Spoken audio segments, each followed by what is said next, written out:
नमस्कार सभी पेंशन धारकों का स्वागत करते हैं एक बार फिर से हमारे इस YouTube चैनल पर। दोस्तों, इस वक्त की पेंशन धारकों के लिए बहुत बड़ी और इम्पोर्टेंट खबरें आ रही है।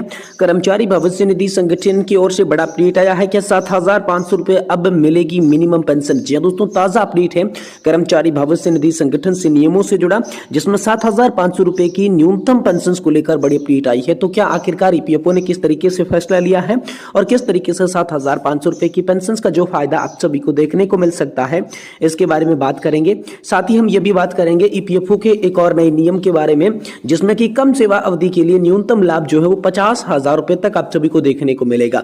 तो कौन से मामलों के अंदर आपको 50,000 रुपए तक का लाभ देखने को मिलेगा, ऐसा आखिरकार ईपीएफओ का कौन सा नियम है, किस तरीके का लाभ आपको देखने को मिलेगा, इसके बारे में भी आज इस वीडियो के अंदर बात करेंगे। साथ ही हम बताएंगे प्राइवेट कर्मचारियों के लिए एक और खुशखबरी आ रही है कि ईपीएफओ ने जो है मासिक पेंशन बढ़ाने का ऐलान आप सभी के लिए कर दिया है। अब आप सभी के लिए कौन कौन से ऐसे बदलाव होंगे जिससे कि आपकी मासिक पेंशन जो है बढ़कर मिलेगी, इसके बारे में बात करेंगे। साथ ही हम डीए और 18 महीने के एरियर की भी चर्चा इस वीडियो के अंदर करेंगे। इसलिए आप सभी केंद्रीय कर्मचारी, राज्य कर्मचारी और ईपीएस 95 के जितने भी पेंशन धारक हैं, उन सभी के लिए ये वीडियो बहुत ज्यादा खास होने वाला है। तो इस वीडियो को आप लास्ट तक, एंड तक जरूर देखिएगा और चैनल पर नए है तो हमारे चैनल को भी सब्सक्राइब कर दें। तो चलिए बिना किसी देरी के सारी खबरों को एक के बाद एक विस्तार से आज की इस वीडियो के अंदर जानते हैं। सबसे पहली और बड़ी खबर की हम बात करेंगे तो कर्मचारी भविष्य निधि संगठन की ओर से एक बड़ा अपडेट आया है कि 7,500 रुपए अब आपको क्या मिनिमम पेंशन जो है वो मिल सकती है। इसको लेकर क्या ताजा अपडेट आया है,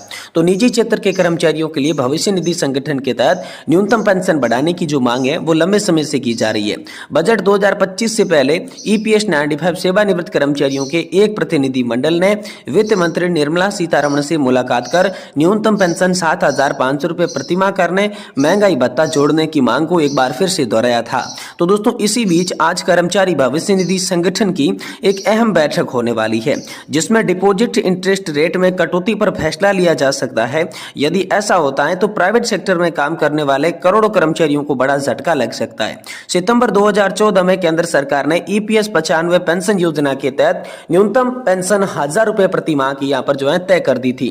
तो कर्मचारी भविष्य निधि संगठन से जो सदस्य थे, उनकी कुछ प्रमुख मांगे भी सामने आई थी, जिसमें न्यूनतम पेंशन की वृद्धि पहली मांग थी कि 7,500 रुपए न्यूनतम पेंशन की जाए। महंगाई भत्ता यानी कि डीए जोड़ने की अपील भी उनके द्वारा की गई थी।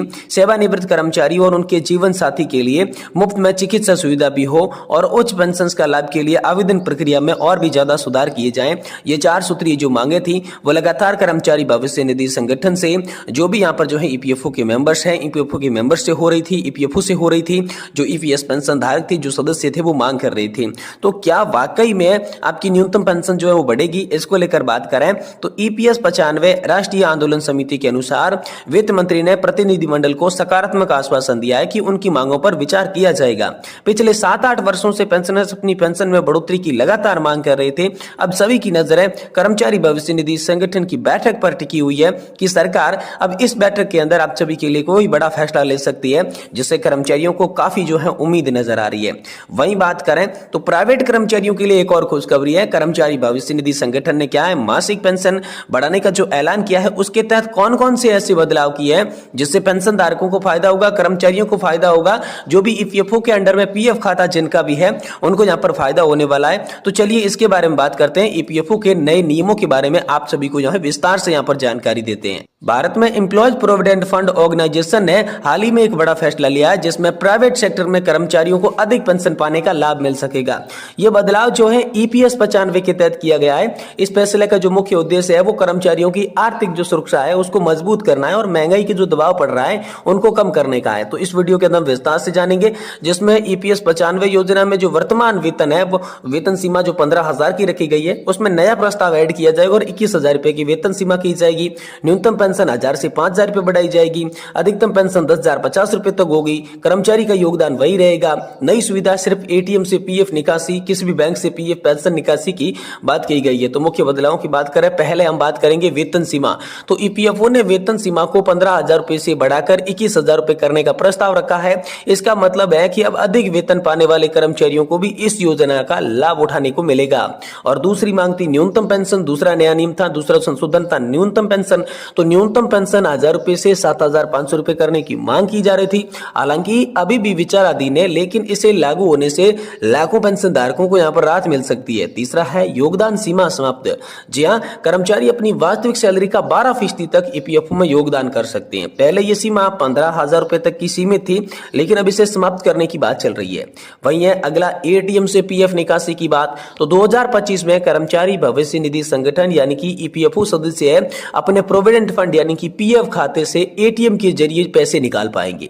यह सुविधा विशेष रूप से इमरजेंसी के समय में आप सभी के लिए बहुत ज्यादा उपयोगी होगी। और इसके बाद का जो बदलाव है वो है सीपीपीएस यानी कि सेंट्रलाइज्ड पेंशन पेमेंट सिस्टम, केंद्रीकृत पेंशन भुगतान प्रणाली। यानी कि दोस्तों अब पेंशन किसी भी बैंक खाते में प्राप्त की जा सकती है, पीपीओ ट्रांसफर करने की भी आपको आवश्यकता नहीं होगी। तो किस प्रकार दोस्तों मासिक पेंशन बनती है? अब मासिक पेंशन की मैं बात करूं फॉर्मूले की, तो पेंशन का जो वेतन होता है या पेंशन योग्य जो वेतन होता है उससे पेंशन योग्य जितने भी साल है कंट्रीब्यूशन की अवधि उससे गुणा किया जाता है और उसमें 70 से डिवाइड किया जाता है। अब दोस्तों उदाहरण के लिए किसी भी कर्मचारी का वेतन 21,000 रुपए और उसने 35 वर्षों तक सेवा दी है, तो उसकी जो पेंशन है वो यहाँ पर 10,050 रुपए होगी, क्योंकि 21,000 को 35 के गुणा किया जाएगा और डिवाइड 70 से किया जाएगा। इस प्रकार 10,050 रुपए की उनको जो है मंथली पेंशन मिलेगी। तो यह हाल फिलहाल में आप सभी के लिए बड़ी खबर आई है। वहीं दोस्तों कर्मचारी भविष्य निधि संगठन के नए नियम के तहत अब कम सेवा अवधि के लिए भी न्यूनतम लाभ 50,000 रुपए रखा जा चुका है। तो बेहद बड़ी खबर है। कर्मचारी भविष्य निधि संगठन ने हाल ही में कर्मचारी लिंक्ड बीमा यानी कि ईडीएलआई में योजना के तहत महत्वपूर्ण पेशकश की है। केंद्रीय श्रम मंत्री मनसुख मांडविया की अध्यक्षता में केंद्रीय न्यासी बोर्ड यानी कि सीबीटी की 237वीं बैठक के दौरान इन संशोधनों को मंजूरी दे दी गई है। सीबीटी ने ईपीएफओ ग्राहकों के लिए 8.25% वार्षिक जो ब्याज दर है वो यहां पर उनकी सिफारिश कर दी है। अल्प सेवा अवधि के लिए भी न्यूनतम बीमा की व्यवस्था की गई है। यदि कोई पीएफ सदस्य निरंतर सेवा का पूरा 1 वर्ष पूरे किया बिना ही चला जाता है, स्वर्ग सिधार जाता है, मर जाता है, तो उसे अब 50,000 रुपए का जो न्यूनतम जीवन बीमा का लाभ है वो प्रदान किया जाएगा। और इस संशोधन से सालाना 5,000 से अधिक सेवा काल मृत्यु मामलों के लिए लाभ में यहाँ पर जो है वृद्धि की उम्मीद लगातार की जा रही है। अब गैर योगदान अवधि वाले मरने के सदस्यों की पात्रता की बात करें तो पहले ऐसे मामलों में ईडीएलआई लाभ से इनकार कर दिया जाता था। जहां योगदान में अंतराल के बाद सदस्य की मृत्यु हो जाती थी तो उसे सेवा से बाहर मृत्यु मानते थे। और संशोधित योजना के तहत कोई भी सदस्य अंतिम योगदान 6 महीने के भीतर मर जाता था तो ईडीएलआई से लाभ दिया जाता था। बस शर्त है कि उनका नियोक्ता की सूची में बना रहना चाहिए। और इस बदलाव में हर साल 14,000 से अधिक ऐसे मामलों को अब जो है लाभ मिलने की उम्मीद है। वहीं जो सेवा निरंतर देते हैं उसकी मान्यता तो पहले नौकरी के बीच 1 या फिर 2 दिन जैसे साप्ताहिक हो गया, कुछ छुट्टियां हो गई का छोटा अंतराल भी ईडीएलआई लाभों से आपको वंचित कर सकता था, क्योंकि 1 वर्ष की निरंतर सेवा आवश्यकता पूरी नहीं होती थी।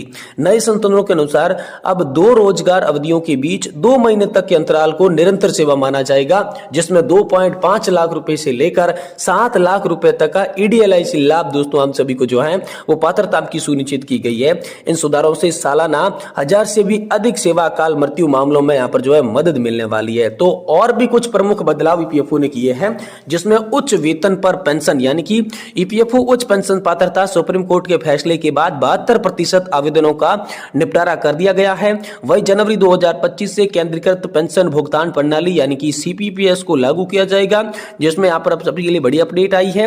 साथ ही मुकदमेबाजी को कम करने के लिए पीएफ भुगतान में देरी के लिए दंड 1% माह के मान्यकृत आप सभी के लिए कर दिया गया है। तो ये नए नियम जो है, प्रमुख बदलाव जो है, प्रमुख निर्णय जो है कर्मचारी भविष्य निधि संगठन के तहत हाल ही में आप सभी के लिए लिए जा चुके हैं।